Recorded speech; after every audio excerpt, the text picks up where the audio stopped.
About freaking time. Where were you when John Cena turned heel again? Welcome to the channel, everyone. This is Can I Be Earnest, back with another video. Hey, listen, I do it all on here. Social commentary, but if a topic intrigues me, we are going to talk about it. And I try to steer away from sports just because it's so cliche.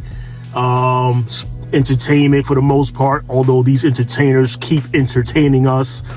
But WWE is something that I've been pretty much a part of as far as just in my blood since I was 7 years old, many moons ago. Let's just say I go back to the Hogan, Roddy Piper, Paul Orndorff days. Andre the Giant, King Kong Bundy, those guys. I'd say around 2001, I kind of just got away from wrestling once WWF/E at the time purchased WCW and ECW and took over the whole wrestling library catalog. I was done. I was entering my adulthood years. You know, you're into women, you're into, you know, making money, hanging out with your friends. Wrestling was just like, whatever. That's child's play. I had just gotten over the whole Attitude Era, which I enjoyed thoroughly. But I was a little bent out of shape, a little bitter that Vince McMahon at the time just basically monopolized wrestling.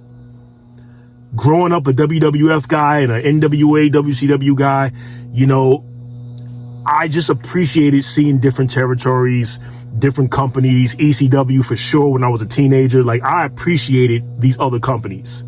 Competition is good. Healthy competition is awesome. And when he made that purchase and it pretty much aired, it was like a simulcast on TNT and USA of, you know, purchasing WCW with Shane McMahon here and Vince there. And it just made me feel some way. So I stayed away from wrestling right before, I'd say right after Cena started doing his whole thugonomics, you know, white guy rapper, you know, bad guy, all this stuff and everything that he would do back then with the throwback jerseys, which I enjoyed. I enjoyed bad guy Cena 20, 25 years ago, but we've come a long way. So I stayed away from wrestling for about a decade and a half. Came back right around the time CM Punk did his pipe bomb on Raw. And so basically my point is the wrestling knowledge is there. I've kept up with it here and there, enough to know about modern day. But what I witnessed last Saturday on Elimination Chamber, a pay-per-view or PLE as they call it now, that I usually never watch. Just feel like it was a wasted pay-per-view.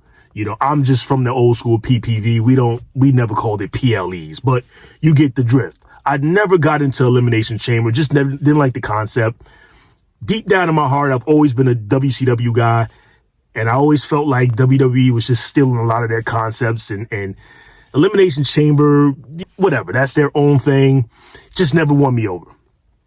But I was intrigued because something told me we're either going to see Punk or Cena win that. And I couldn't make sense of it. I'm like, you know, if Cena wins, he goes against Cody. They're going to have two baby faces at WrestleMania. Sort of like a Hogan Warrior from WrestleMania 6, you know, the new generation versus the old generation. And I was like, but Cena's not around as much as Hogan was back in 89, 90. At least Hogan was still around. So to see the torch being passed, you know, you can get emotionally invested in that. Cena hasn't really been around like that. So I'm like, I don't know if it's going to be a big draw, you know, with two good guys going at each other for that belt. For that title. And then I'm like, CM Punk. All right. Well, CM Punk has wanted to headline WrestleMania pretty much forever. And, you know, he got screwed at the Rumble. Maybe this is his shot. So it's going to be Cena or Punk that win. And they were the last two in the chamber. But the turn of events was mind-blowing. But I'm here to say it's not better than Hogan turning heel at Bash at the Beach, July 1996. Sorry, it's not better. As much as I love the turn from Cena, long overdue. Long overdue. Should have probably happened years ago, but I'm going to accept it for what it is now. I'm not one of those guys that's going to cry about it. I'm happy about it. Should make for some intriguing television in the next few months. But Hogan's turn was just different. So much so that if I can recall, it made SportsCenter that night. The teenage me remembers watching ESPN SportsCenter and one of the anchors highlighting Hogan turning bad at Bash at the Beach, 1996. So keep in mind, as most long-term wrestling fans know, Hogan was a heel back in the day before Hulkamania took off. So he was already a bad guy, late 70s, early 80s. And Hulkamania had his run and it got stale. By 90, 91, he was getting booed. When Ric Flair originally debuted in WWF at the time, bringing his, big gold belt, and I actually went to one of his matches with Hogan at Madison Square Garden. I remember the shift of the crowd. I was rooting for Flair. I was a big Flair guy. And I remember the shift of the crowd, and Hogan just didn't know how to respond to getting booed. Who's booing Hulkamania? I was Ric Flaired out. But the shift happened. And the WWF at the time made the move accordingly to kind of like phase him out and bring in a new generation, so on and so forth. But Cena's good guy, hustle, loyalty, respect, that act wore thin. It was just too long. Again, he probably should have turned heel back in, 2012, 13. With all the Cena suck chants. Might have been too obvious at the time, but something should have happened then. But Vince McMahon, you know how he is. He's hell-bent on doing it his way and whatever. And I get it. Cena was the cash cow. He was good with the kids. He was good promo. A good face for the company. Totally understand. Company man, I get it. But it was just like, man, watching that last Saturday, it was just like, okay, finally. But just, in the comparison of him turning heel to Hogan turning heel back in 96, I'm sorry, it was just different back then. Throwing debris in the ring. Do you remember seeing that ring at WCW Bash at the Beach? Littered with all sorts of everything. People jumping the barricade. People were irate. I loved it. I was finally Hogan, a bad guy, and I can witness it. Because I was tired of taking the vitamins and saying my prayers. I was tired of it.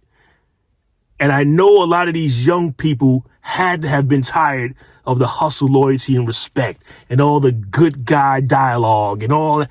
Enough. So now WrestleMania season approaches and things should get interesting. Didn't think I'd see Cena kind of working underneath The Rock, because they're pretty much on the same level of WWE's Mount Rushmore. I'm sure Cena is up there with The Rock in some capacity, and Stone Cold and Hogan. So it's weird to see Cena align himself with The Rock, considering they have a checkered history, outside of the ring. I don't know if they're the best of friends. I don't know if they've hashed things out since then. I'm sure they have. But it kind of seems like The Rock is here because he has this aura, and Cena's like underneath him because he's just been MIA and doesn't have the same aura as The Rock. The Rock comes out and you can feel you could just feel the celebrity in him.